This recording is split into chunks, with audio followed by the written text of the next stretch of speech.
and welcome back to BookTube with Amy. I have filmed like 27,000 videos today, so like you'll have seen this outfit about 97 times. I'm not getting changed.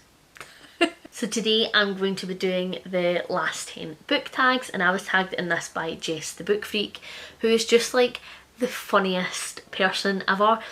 And her wee giggle is so intoxicating and you just can't help bar giggle, like it's so infectious. So if you're not already subscribed to Jess, please go check her out. She reads such a wide variety of books, from thrillers to horror, to sometimes YA, fantasy, contemporary, classics. She does a whole load over there, but she is always so thoughtful and so hysterical in her comments. Go check her out, because if you're not subscribed, you're like seriously missing out. So this is Nevernight by J. Kristoff for me. I just can't get on board with J. Kristoff's writing. I have tried. So I started with Illumine because I thought it's sci-fi, it's sort of a mixed media, and it sounded really cool. I know that that trilogy gets so much love, and me and Simon were going to read it together because he was interested in it as well. So we were going to read that. And I couldn't get into it. It was too juvenile for me. I felt like the characters weren't getting any development. They were just getting sassy comments, and I hate when an author tries to build a character around sassy comments as opposed to actually building a well-rounded character who just happens to be sassy. And that's what I felt like it was in Illumine, so I DNF'd it. I just felt like it was too young for me, and I wasn't going to enjoy it or get on board with the characters or the story. So I also had Nevernight on my shelf, and I thought that I would give that a go to see if I fared any better. And I did read more in Nevernight than I did with Illumine, but I still I couldn't get into it at all.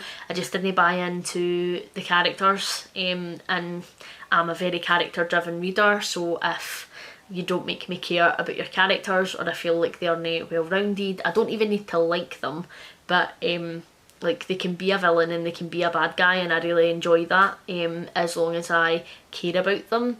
And if you don't make me care, then it's donezo, and I just couldn't care. I always find like his world building is quite info dumpy, like it's never really done very well.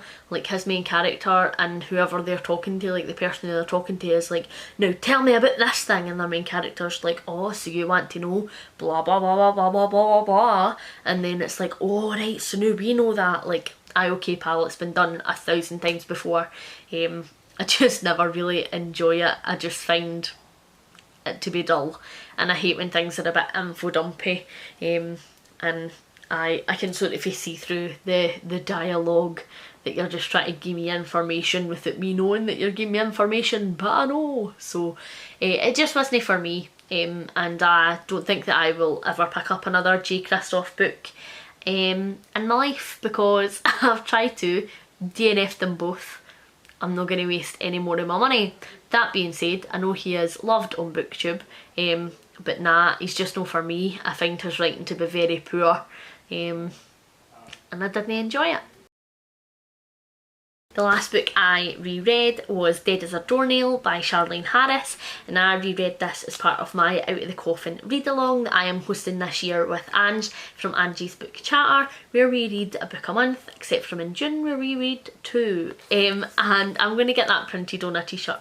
But these are novels set in Bon Tom. They feature around our main character Suki Stackhouse, and vampires have came out of the coffin and they are living amongst us. Living being a loose term. And it's about how Suki and this wee society she lives in deals with the fact that there are vampires out and about, and whether or no vampires are the only supernatural creatures.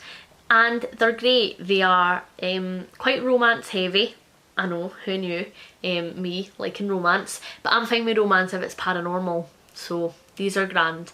They are very funny. They are sort of a cosy mystery, and they also have really thought-provoking social commentary at times. They're a wee bit genre bending for me. I feel they've got a wee bit of everything in here, but they are absolutely brilliant. They're very delightful, and they're just really easy, cosy wee reads where you get to know and love all these characters. So I would always recommend the Suki Stackhouse books to anyone. And if you fancy catching up and joining the read along, it's very low key, we're very chilled, we've got a playlist of all the live shows, so you can catch up and come and join us for the next gin. The last book I bought was called The Last Dark by Stephen Donaldson, and this is the last book that I needed to complete my Thomas Covenant series that I've been collecting by Stephen Donaldson, and I thought if I buy the last one, maybe I'll read it next year. Who knows? So we'll see. I have never said that I've read a book and then no read it. So I didn't really have an answer for this, to be honest. I will DNF if I need to DNF. I am a pure completionist. So if I haven't finished a book, I'll just say I DNF'd it and I'll tell you why. So I haven't ever claimed to have read a book and not read it. I also don't write in the margins of books at all. It's not something I've ever done. Even like when I was in high school and I was studying, like I would never write in the margins. There's just something about that. I don't like it and it makes me feel a bit uncomfortable. So no, I have never ever done that. And I won't. The only writing in a book that I ever do is if me and Simon gift each other books for special occasions, we will always write on the first page, like, to Simon what it was for. Maybe sometimes a soppy wee message, and then like the date, and we tend to do that like if we're buying each other books for special occasions, birthdays, Christmas, anniversaries, that type of thing, or like if we're getting a new job or whatever. But that is like the only writing in book that I will tolerate, so I don't do that. The last book I had signed was The Life of an MP by Jess Phillips. Me and Simon were lucky enough to meet her at the I Write Festival in Glasgow, and she signed it for us. It was very cool. She was a lovely, engaging speaker, very funny, very down to earth, and always just says what she is thinking, which I think is a rarity in politicians these days. I have a lot of respect for Jess Phillips and I really enjoy watching her speak. I think that she is very funny and I'm very looking forward to reading this book when I get to it. I haven't lost a book recently, to be honest. Me and Simon are quite geeky about our book collection, so we have software that we pay for, which is essentially like library or shop software, and we pay for that. We have a license so that we can scan in all of our books. And then it means we have apps to our phones that sync to the catalogue, and if we are out and about and we are looking at a book and we're not sure if we've already got it, we have like all our books catalogued, and so we can check, which is really, really cool. So we haven't lost a book in ages. We also every year do an audit. This is really sad. I can't believe I'm admitting this on the internet, but whatever. So we will print out our list from our catalogue of all of the books that we have, and we categorise them alphabetically. So we will go through with our checklist and we will make sure that all the books are there, that they are all in the right place. We'll do some reorganising if we need to, and then if there's maybe anything that we have missed and we haven't bleeped into the catalogue, we can like make a wee note to say that that still needs to get bleeped in, and we do that once a year. We haven't actually done it, we didn't do it last year because we just moved house and didn't have all the books unpacked, and we thought there's no point until we get like the library done, which we're still waiting to get started. So as soon as they're all out and all our shelves are in, we will probably do an audit, which is really sad. So we haven't actually lost a book in a while because we are pretty meticulous. The last book that I properly remember losing is probably the books that I had as a child. I lost my bind up of Percy the Parkkeeper stories that had like the big fold out map, and it was gorgeous. I don't know where that went, so I was sad to have lost that. I have lost the last book in my Narnia set, and I don't know where that is, whether it's still at my mum and dad's in another box or whatever, who knows, but they are the last ones in my mind that I can think about losing. The last book I had to replace, well I say I had to replace, Simon had to replace, was Under the Whispering Door by TJ Klune. So I read this and thoroughly loved it with Katie from Introverted Reader earlier this year, and we both loved this. We both thought it was class, and I was talking to them and I had said I think that Simon will really enjoy this, so I'm going to get him to read it after we finished, and I gave it to him.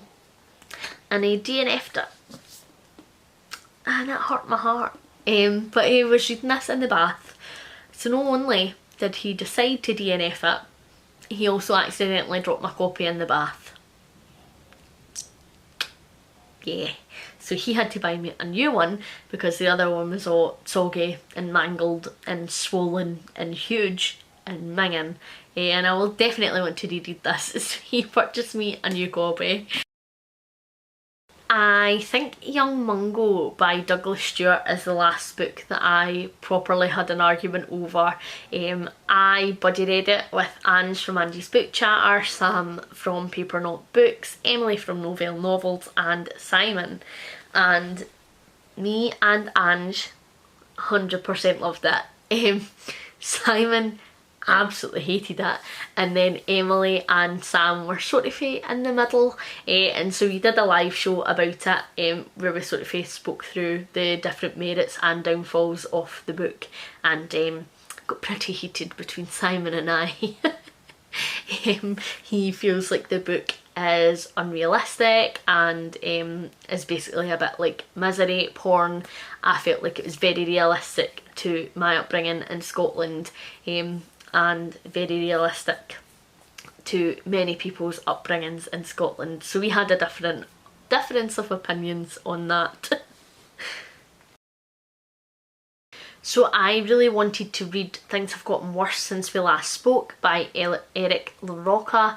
It's supposed to be a bit of a twisted, messed up book, and I added it to my Amazon wishlist a while ago so that I could eventually get round to buying it. But it looks like it's no longer being sold, and they don't know when it's coming back into stock, which is a shame. So that is probably the last book that I have struggled to get hold of, because I'm really interested in reading it. People have raved about it. A couple of horror booktubers that I watch have really enjoyed it, and the cover just looks really gross and twisted and cool. It just looks like my cup of tea. It's not even available like on audiobook or Kindle or anything like that, so I don't know if they're going to do like another batch of releasing those, or if that was it and like I have missed my chance. So probably that one. So Jess tagged me because she did a cool thing where it was the last 10 people who had commented on her videos, and I think that I'm going to do exactly the same. So I'm going to tag Read with Cheyenne, I'm going to tag Gaia Athena, I'm going to tag Reading Off Grid, I'm going to tag Heather's Heroes and Heroines, I'm going to tag Lauren Rathians, I'm going to tag Sam from Paper Not Book, I'm going to tag Jem from Bookish Gem, I'm going to tag That Dude Reads, I'm going to tag Amy from Harbored and Pagey, and Fraser Simons at Springboard Thoughts. Thank you very much for watching. Hopefully you're enjoying everything that you're reading at the moment. Please like and subscribe if you haven't already, and I'll catch you in the next one. Bye!